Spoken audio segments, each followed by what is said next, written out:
Good morning, friends of the channel. Hello. It seems we are starting with the video from the end.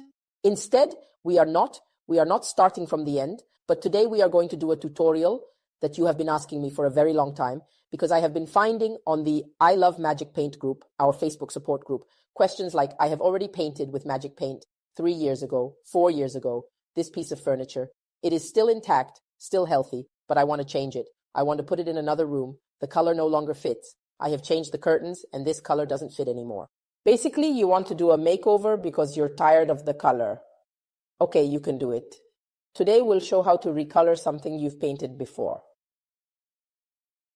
These are 2 MDF nightstands that Ilaria and Marco, 2 of my closest friends, purchased from me approximately 6 years ago. They were pieces that I sold new at the time. They have the dresser, but they like it like that. And they want to change them because they moved, changed the bed, the curtains, and a couple of things, and they no longer fit. While in the old room, they looked good.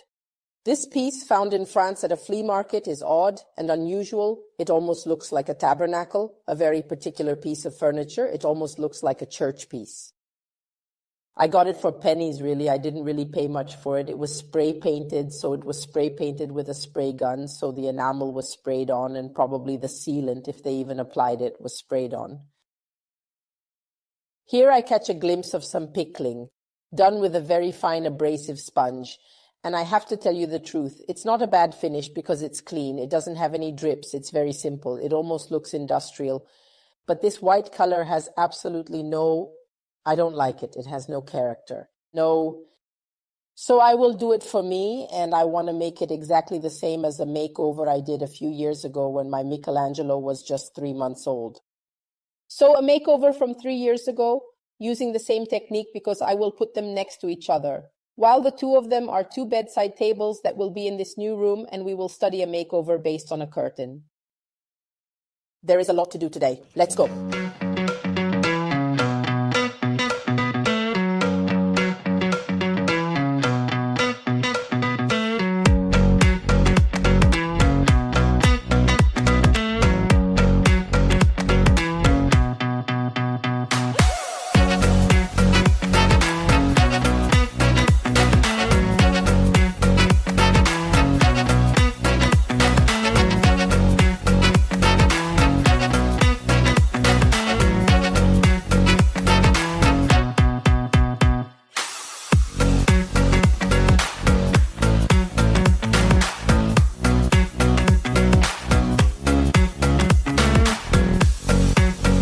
Actually, the owner of the house gave me carte blanche. Ilaria trusts me a lot. She put all my magic wall shades in the house. She even used pure magic wall for the kitchen wall in the new house. So she is a person who blindly trusts me and my company. So I decided to take a detail of her room, which is her curtain, which she loves very much, which is a curtain with a flowered design and a slightly bluish lucky forest base. Emma and I have done a separate test to achieve the perfect color I want, also because I've seen it in person. We'll create the curtain's background color on this nightstand. They are actually very, very modern people and love things that are quite contemporary but fluid and smooth. They don't like patina. We'll create something sophisticated yet simple and elegant. Emma and I will create the base color, blending Lucky Forest with Monsiur. Then I think we will put flowers on the side or the front because I want to recreate the flowering of the curtain. I want them to look good with it since she loves it so much. So let's start now by mixing the color, finding the perfect shade. Be careful, like we did before. So, take a bowl. It's many years old, but I'm fond of this beautifully ruined bowl. We're starting with Monsiur, are you sure? Emma decided that, even though for me it was more of a Lucky Forest than a Monsiur, we have to start with the Monsiur. Emma, we have to make the first one good to make the 2 of them. I feel that this Monsiur is quite enough. Now, let's go with Lucky. Everything by eye, don't we weigh? No, we don't weigh.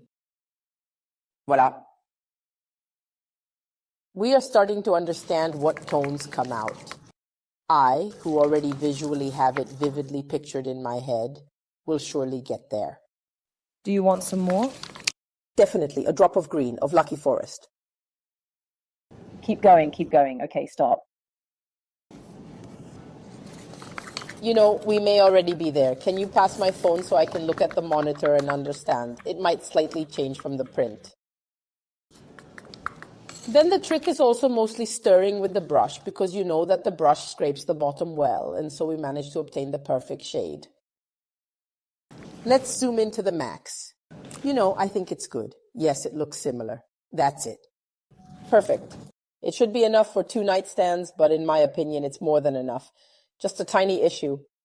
I would recommend that with this kind of furniture protected with wax, this is an MDF nightstand painted with paint, I presume enameled, but I think it is also protected with wax to make it more velvety, even though it is very well done. And you can also see the elegant brush stroke. It is best to do one thing. Wash well with ABBA, thoroughly. Also, keep in mind what I am about to say. If we had to solve a problem today that was painting and protecting with wax a kitchen, a table, or something with extremely high wear and tear, I would not have carried on as I am about to do now. So, the steps I'm about to perform now, I'm only doing them because they are very low wear makeovers. They are nightstands. If I had found myself standing in front of a person who had mistakenly painted a kitchen with enamel-type paints or chalk paints and then protected it with wax, I would not have focused on washing with ABBA very well, just as Emma did in this case. I would have taken the paint remover, carefully removed all the old paint, and then proceeded to repaint. Why? Because enamels often chip and peel, and simply because the wax, once it has crystallized, does not come off by sanding. Okay, let's say something. A lot of people say, I'll sand it so I can get some of the grease off. It doesn't work like that.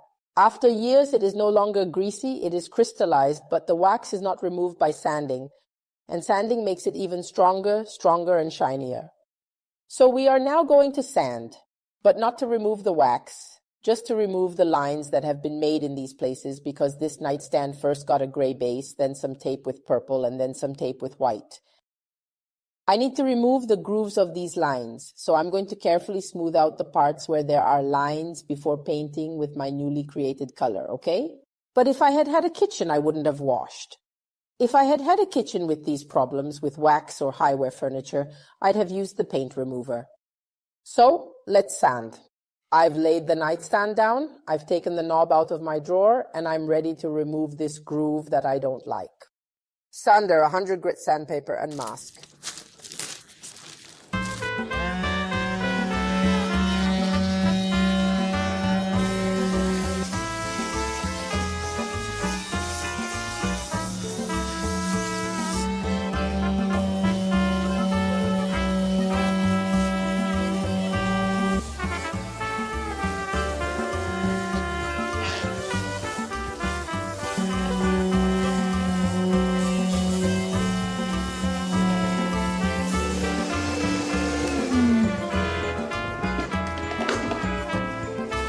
Perfect. The groove is no longer visible. As you can see here, there is some MDF, which is essentially just pressed wood powder, or instead here there is a piece of wood. They probably made the leg structure and the back with wood, and not here. It's just wood dust, pressed sawdust, okay?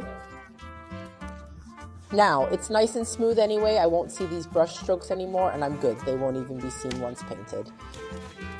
Let's continue on all the other grooves of the furniture. Here, for sure.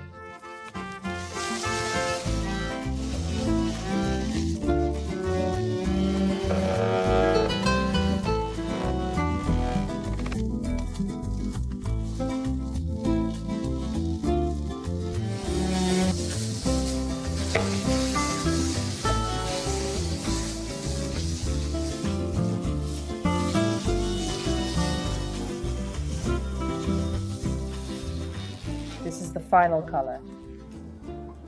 Almost identical to my apron. So it will be very covering. We only sanded to remove the brush lines because they would have been visible also once we had painted. And since the decoration will no longer be striped, I couldn't possibly keep it, okay? I didn't sand it for any other reason. Let's see if it clings. It clings very well. The color is perfect. And now I will have fun making the whole base the same, beautiful, smooth, and defined on my entire nightstand. If you can manage to make a slightly crossed brush stroke, remember, you absolutely will cover much more and also optimize cost and time. Now, I absolutely will do the edges because I want it to be a well-defined, clean and smooth work.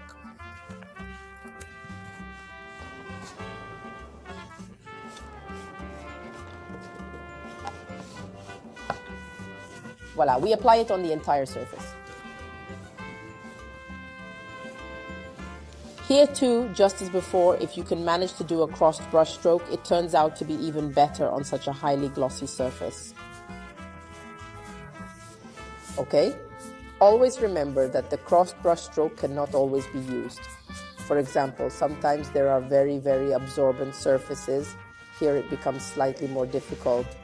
But when you have a surface like this, beautiful, smooth, shiny, a crossed brush stroke like the one I'm doing now helps to cover well, 100%.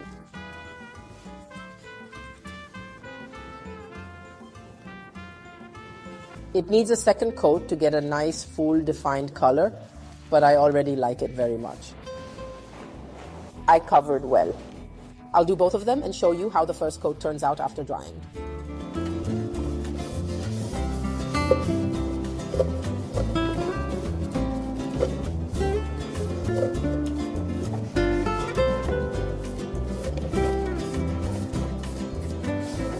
We start with the second coat because obviously you can still see the line underneath. Always remember, when spreading the color on smooth surfaces like this one, but particularly where you can still see underneath, it is essential to do the crossed brush stroke as I am doing now, okay? So please be sure, as you can see here, first one way, then the other way. This will help you a lot to fully cover, do you see? Because you fill all the grooves very, very well.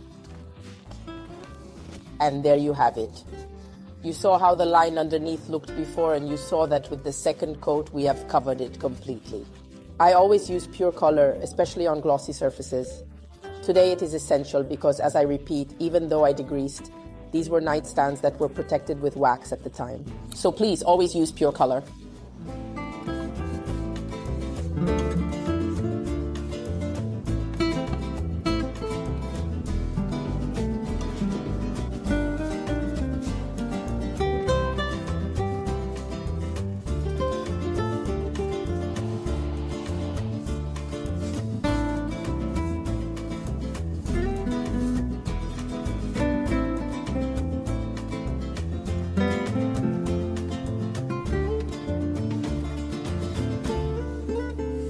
We are about to finish the first part of the project. 2 coats of our new color that is somewhere between Lucky Forest and Monsiur. A slightly warmer teal perhaps, yes. I like it a lot, but the color is not yet definitive. Colors become definitive once protected. So either wax or protective paint, okay? But now the color still needs to be hydrated, so it's still a bit dull. We use this beautiful transfer today. It's called Cerulean Blooms. And we use it because we want to provide a common thread, you remember, with the curtain, for which we chose the base color of our nightstands. But we also want to put some flowers that pick up on the curtain, yes, but desaturated, therefore with slightly duller colors, so that they are closer to the curtain, but that they are also, let's say, a nice combination with all the rest of the furniture in the room. Because there's a powder pink bed? Yes, indeed, very light. Everything must be closely matched. This transfer is a bit large, so to avoid wasting it, we'll do this. We will use the bottom part of the transfer for the drawer because we will make it nice and full. One of the top parts will be placed on the side of the drawer, on the nightstand over here. So drawer and side, and then we will do drawer, side, and side again. Anyway, we will use it all, but without wasting it, to optimize as much as possible. Little pieces, yes. We love the fact that we use this upper part, which is where it ends, on the sides, because I don't know, it kind of floats, doesn't it? So we start with the drawers, we take this one out. We have to decide whether to center this one or center the smaller one, the buttercup. But maybe we'll cut it out for something else. What do you say? Shall we center this one? Yes. Okay, we'll cut it. Anything that is not put here won't be wasted, of course. It is always kept. Maybe I'll pull this out a little. It is always kept and used for something else.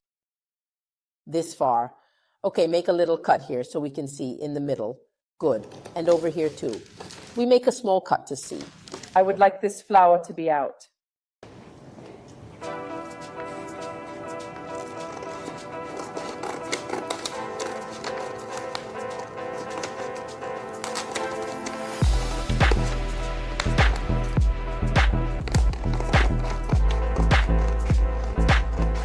We'll save this part, beautiful, and use it elsewhere. Let's start adapting this part here. I definitely like it so far. And this is inside, all right. So here too, you can lift it. I don't need to see it anymore. Is this inside? It fits almost everything. We do this, then decide later.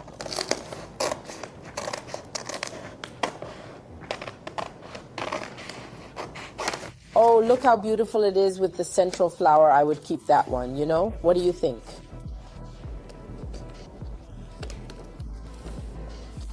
Everything that is left out, however, must not be wasted, and we should keep it for some other project. It would also be perfect if we used a cutter to trim. With a sharp cutter, so be sure to split the last blade and get it sharp, I'm going to cut the edges. This way, I avoid the risk of wasting some parts. Therefore, I try to do this accurate thing and cut right at the edge, shaping the drawer. Here we go. I have to turn it around a bit because it has a very beautiful shape and it turns here.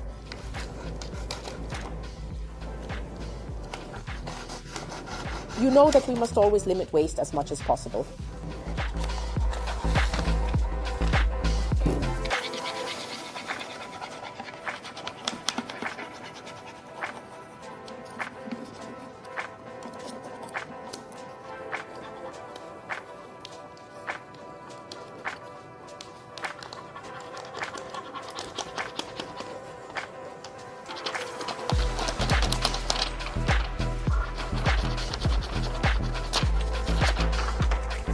Voila. Emma, can you put it in place so we see how it looks? It's beautiful. The most beautiful thing, in my opinion, is that they are different, wonderful, truly spectacular. We are starting to apply the transfer on the sides. Emma has decided, very wisely, to put this masking tape. We want to do something more modern and therefore confine the flower to the side in a rectangular shape. In this way, it remains much more similar to the front of the drawer, which in any case is delimited in the square or rectangle, however, framed to the drawer. It will be a nice common thread this way. Obviously, we try to do everything to optimize the transfers as much as possible, so we don't make it stick to the tape as well. This way, these small leaves can be safely saved and strategically placed where needed. We save them even on the side.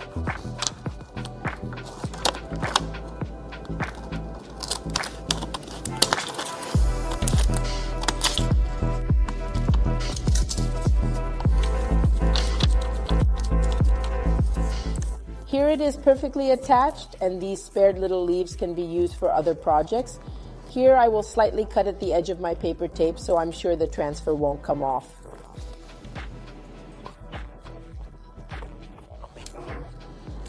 But this way, I will indeed have a very perfect finish. And here the leaf has taken the perfect rectangular shape. It will be beautiful because it is modern, exactly as we did on the front part of the drawer. So yes, there is the flower, but it stays in this frame. Let's continue on the sides. Now it's time for the protection.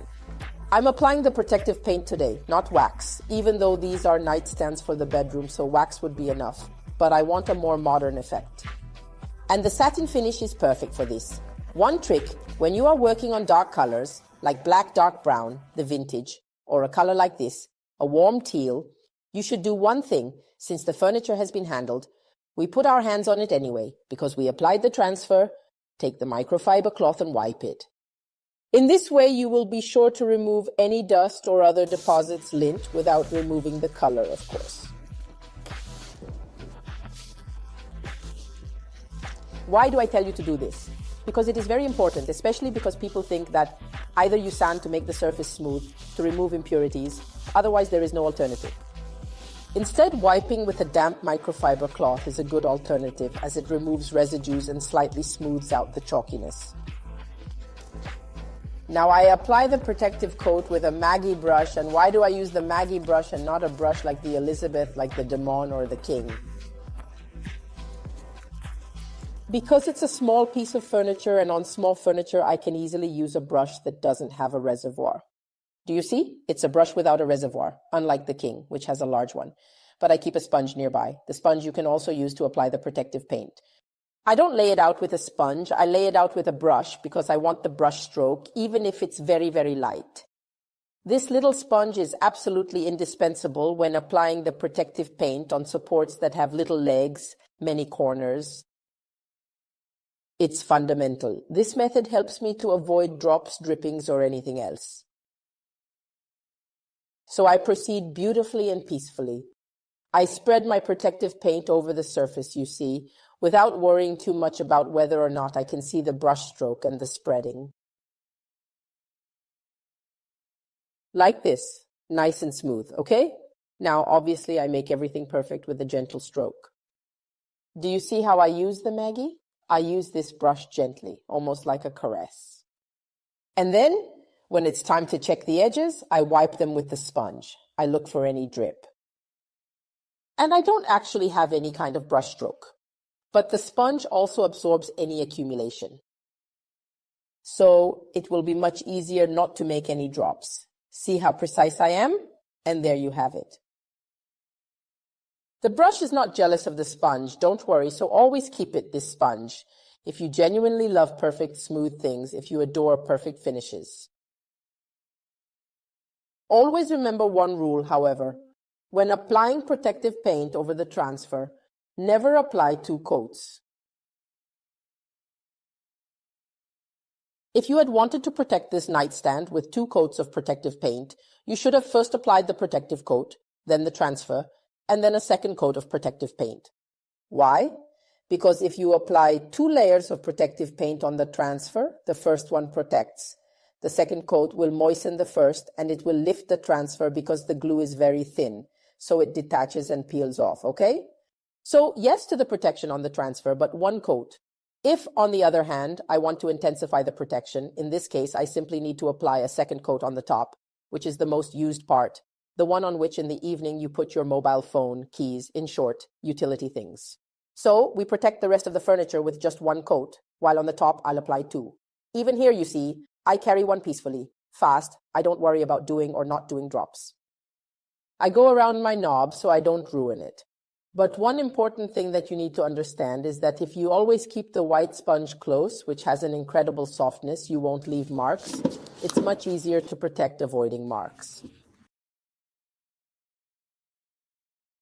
Look, and when it comes to going to the edges, I take my little sponge, go over the edge and wipe off any drops, and voila.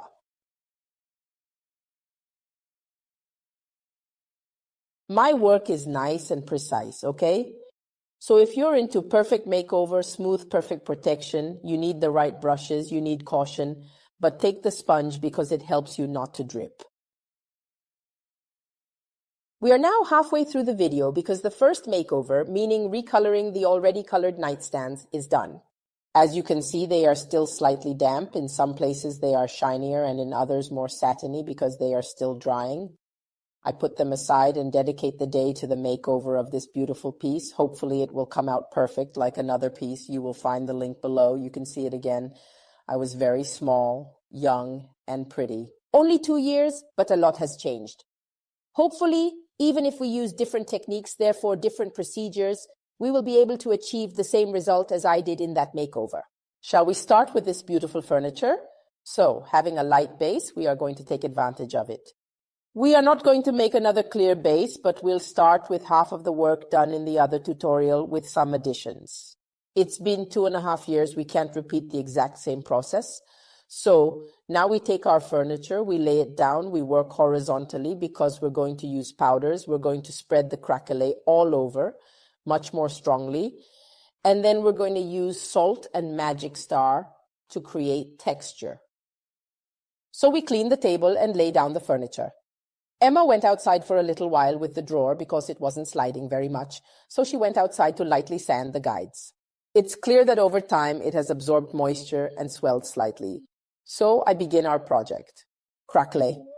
This bit won't be enough. I've a jar with some left, so I'll finish it and then open a new one. I use it abundantly, actually, because I want a very crackled textured base today, let's say. I tap it. And I spread it all over quite evenly, but I don't stop there, no. Because now I'm going to do this frame, show you how to spread it, and show you how I make it even more textured.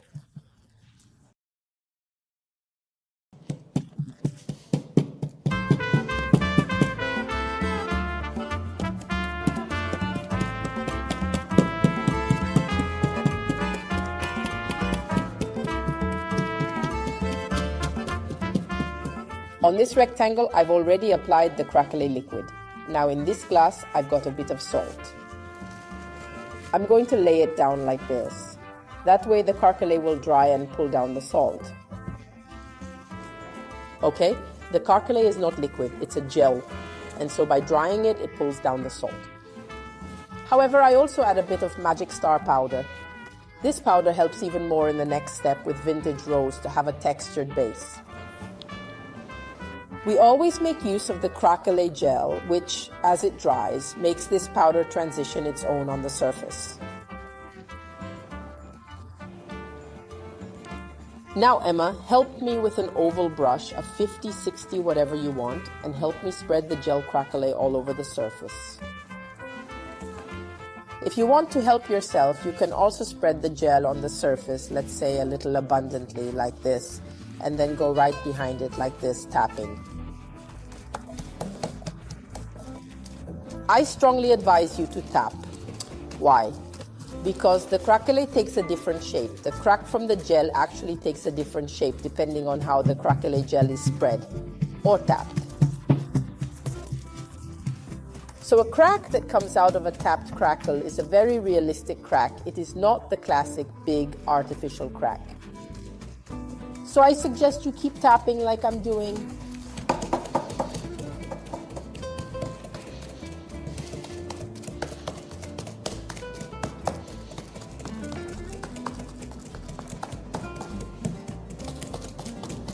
Here we go.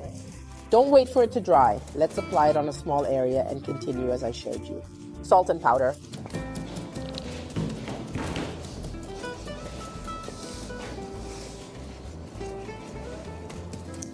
To do the other sides, just continue as we've done. So we will turn the furniture on the left side and on the right side and continue like this, spreading salt and powder.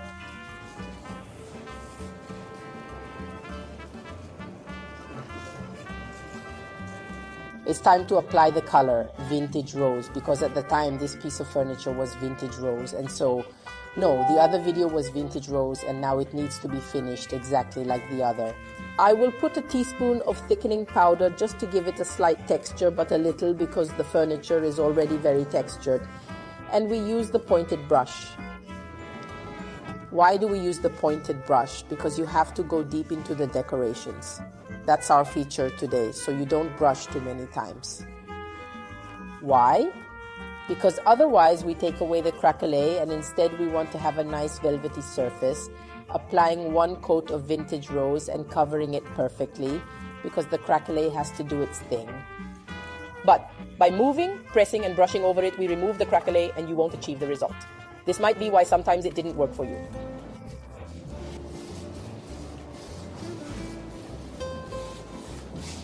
The moment you wipe the brush and go to moisten the base, you realize that you are also moistening the Craquelé that has dried very well.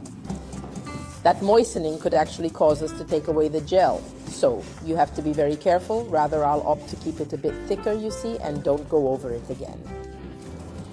I don't go back here now. Where I went, I leave it alone. It's very nice the fact that I put salt, because it creates a different texture. Very special, I like it very much. It will indeed help us a lot to achieve a patina soon of a specific type, of a specific level.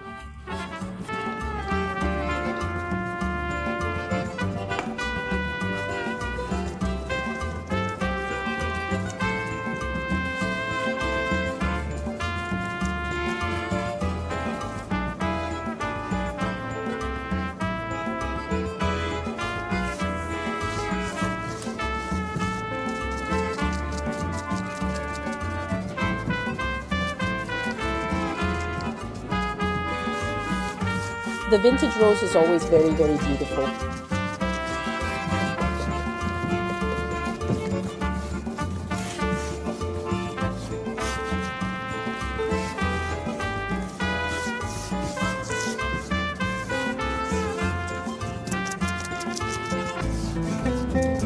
It dried perfectly. We left it there all weekend. It was needed though, because the thickness on the furniture is really high anyway. But only with good drying can you see a good craquelé. There, the craquelé keeps working even as you put your hand in and feel it dry. And now up close you will see how deep the cracks are because of the texture created. Beautiful. Now we apply jasmine wax over the entire surface to protect it, and then we start with the patina.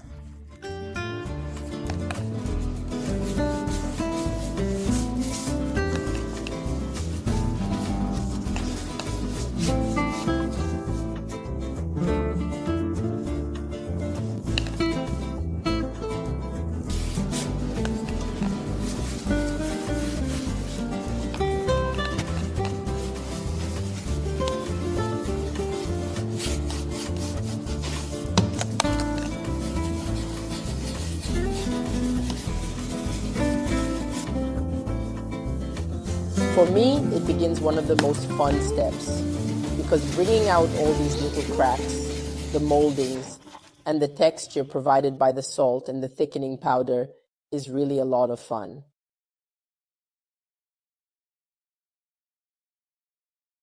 I used the Noyer Claire first today. Remember that these liquid waxes dry slightly faster. So first tip, you don't remove the excess of transparent wax. So we will leave the jasmine wax right there. You put it on a bit thickly and then you immediately massage it in with the brush and only remove what you want. But be careful, we always keep jasmine wax close by too because it acts as an eraser. These steps should not be done when it's too hot. So if it's 2 p.m. in July, we go to a sheltered, cool place. I take a pointed brush to go well into the decorations. I stirred it very well, so watch out, you have to stir carefully. A smooth cotton cloth, and we start with one of the funniest parts, which will highlight all the cracks. It's great.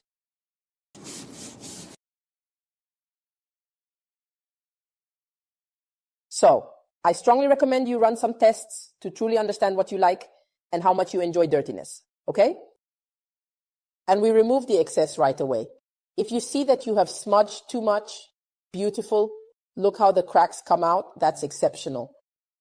Such a beautiful crackle is perfection. Now jasmine wax if you want to lighten up fast.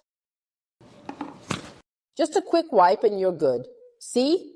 This way you slightly remove and create even more texture. To work properly on this type of patina, you need to be organized. Have liquid wax and solid wax close at hand, a smooth lint-free cloth, not a microfiber one, and 2 brushes that you need to work. I prefer the pointed one for the antiquing, for the colored wax, so I go deep, and a normal one because I don't want to go too deep. I don't want to take out what's inside the grooves, but only what's on the surface to lighten it, so a flat brush. I suggest you work on small parts at a time so that you understand how to smooth everything out, but above all, you figure out what you like. Last piece of advice, you shouldn't do this at night. Do it during the day with natural light coming into the house. It's much better because you'll truly realize how the patina looks. To get the perfect patina, the first trick is to press.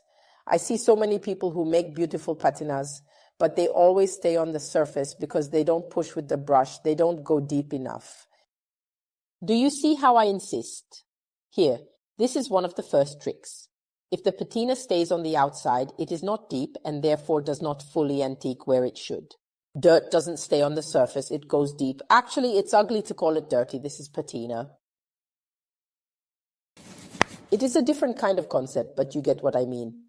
Remember, if the craquelé, as I explained before, doesn't dry well deep down, all the cracks won't come out, so you have to let the paint dry well, because it's very thick, because there's salt, there's a lot of textured powder, it's a bit of a thick patina, a bit of a thick base. Rather take a weekend off, finish it by Friday, and get back to work on it again Monday, the opposite of what you always do. Be sure never to speed up, because otherwise you would see a halfway thing. Here I have a lot of moldings. I have to be careful to go deeper, especially here where there is my flower basket. You see, I try to be a little fast because I have to go deep, do the work properly, but I must not let my wax dry out. I have to press well where there is more texture and it is not visible.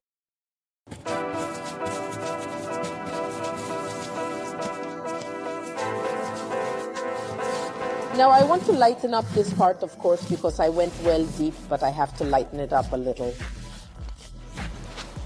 So again, transparent wax.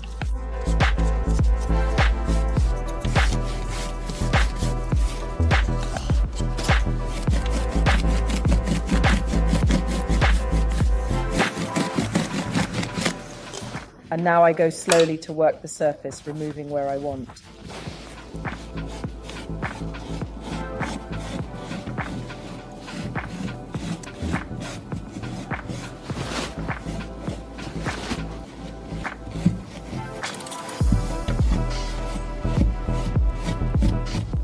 If a few grains of salt come off in some places, like here or here, it is even more beautiful, because these are the moments when the patina does its perfect job. Do you see? I'm not taking the abrasive sponge, really. I'm not pressing down hard. I don't need it. I need to show you the beautiful patina, the beautiful crackle. It's all very regal right now, because if the work has been done well, it comes out in a very delicate way. Always remember that if you want it more antiqued, more chipped, you are always right on time.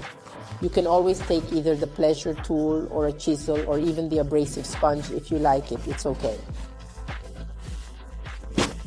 But today we are working on a patina that is as truthful as possible. And so we want it to come out very natural and realistic. I'm simply going to work a little bit more here where I have the small moldings because I want them to be very delicate. When it peels off a little bit like this, it is beautiful, so I take advantage of it and remove it.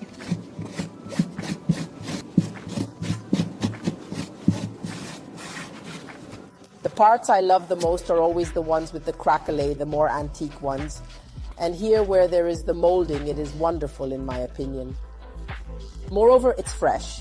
There aren't those classical mermen, nor some mythological animals. I really like it when there are quite simple details made out of flowers. I like it very much. Keep looking at it closely, because right here, where all there are the cracks, it's truly a nice step.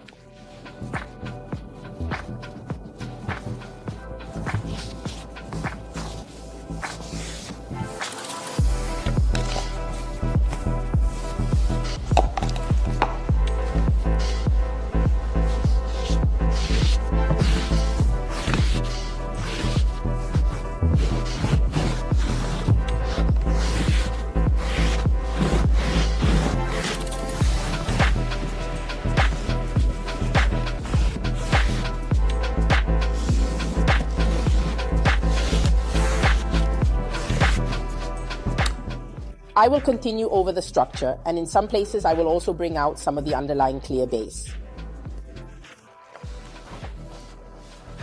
But we're working on it little by little. By lightening the wax, the first layer of patina already comes out. And in some places, as you can see, the salt flakes off slightly and leaves these specks on the surface. Beautiful. It is then up to us to decide how much to lighten, as always. If you want, either by continuing to scrub with the cloth or by taking the transparent wax again. Now I try with wax. This side is very, very textured. Please, always stay light on the surface, otherwise you risk removing what you have just placed deep down.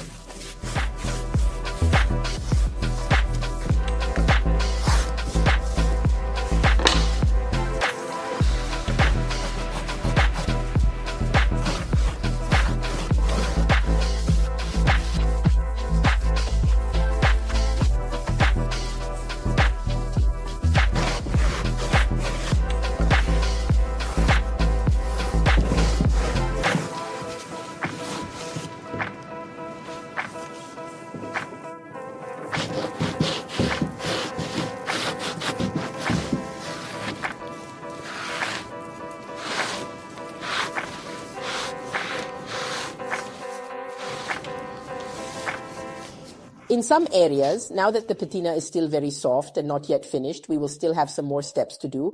I am going to scrape it off with the scraper, aka the pleasure tool. Actually, almost nobody likes this noise, but for those who do it, it is nice because the peeling is very nice and natural. I obviously don't go deep, I just go over the outer edges and I do this movement.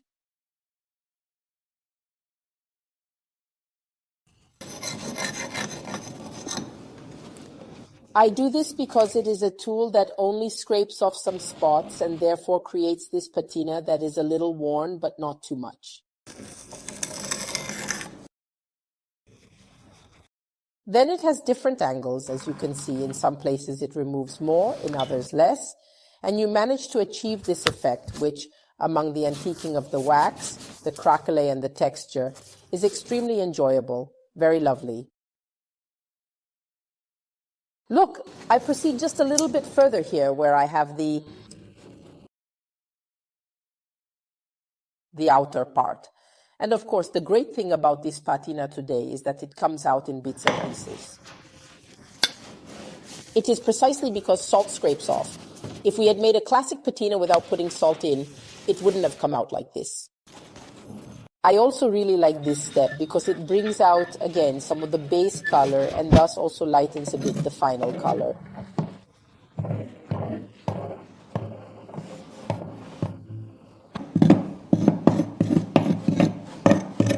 It must be a very delicate process, done slowly, by feeling, yes, but always respecting the rules.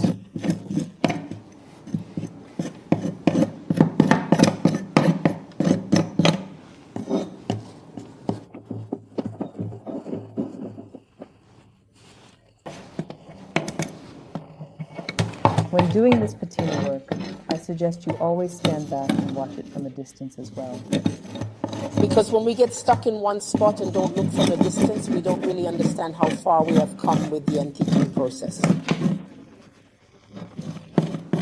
So, a little trick is always to take a step back and look at it from afar as well.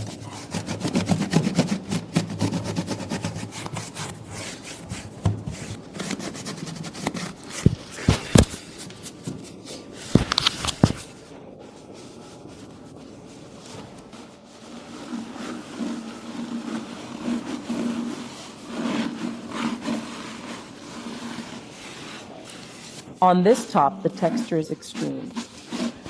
Beautiful. One must also remember, however, not to underestimate the fact that the color is full, so a light pickling will help a lot.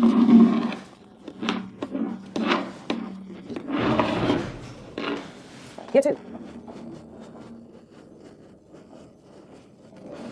On the top part, I want to do it just a little. I already like it as it is.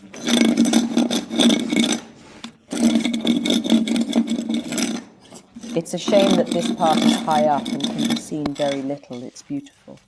This step, in my opinion, is yet another one that you have to do at will. Meaning it is not imperative, but in my opinion it makes a lot of difference. With the Noyer Claire wax, which is an antiquing wax like the Noyer Foncé, but with a slightly more reddish, lighter tone, I am going to create highlights that will warm up the furniture a lot and will create an almost rust-like oxidation. Now look. I take a small brush from the pointy set, one of the larger ones. I drain it well because I always have to put in a little at a time, and I evaluate. There, do you see what kind of reddish rust comes out of that?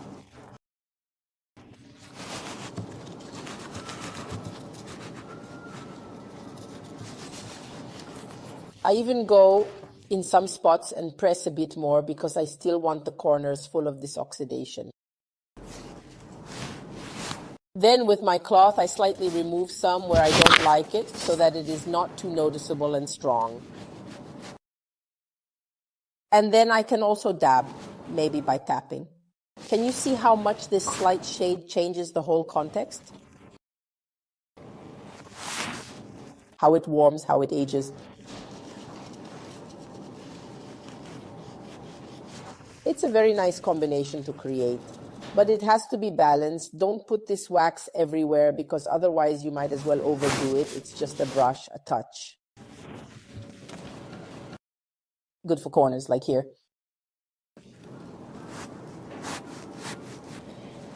I bring excess here too because you see, we always want our delicate and textured patina to be there. Look at the difference between this corner, which has the patina with Noyer Claire wax, and this one, which does not have it yet. It changes completely. So watch. You should also go to work here in depth, to give three-dimensionality to the shapes as well.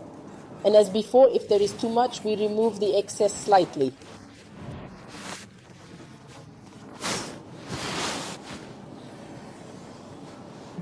This effect is very nice, also because it does not remove the craquelé at all.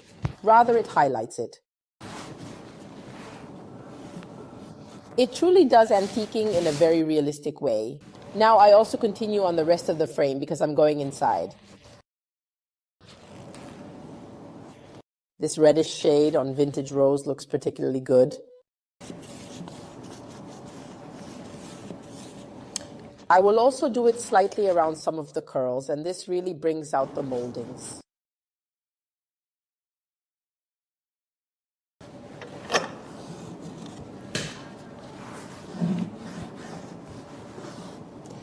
This makeover is finished.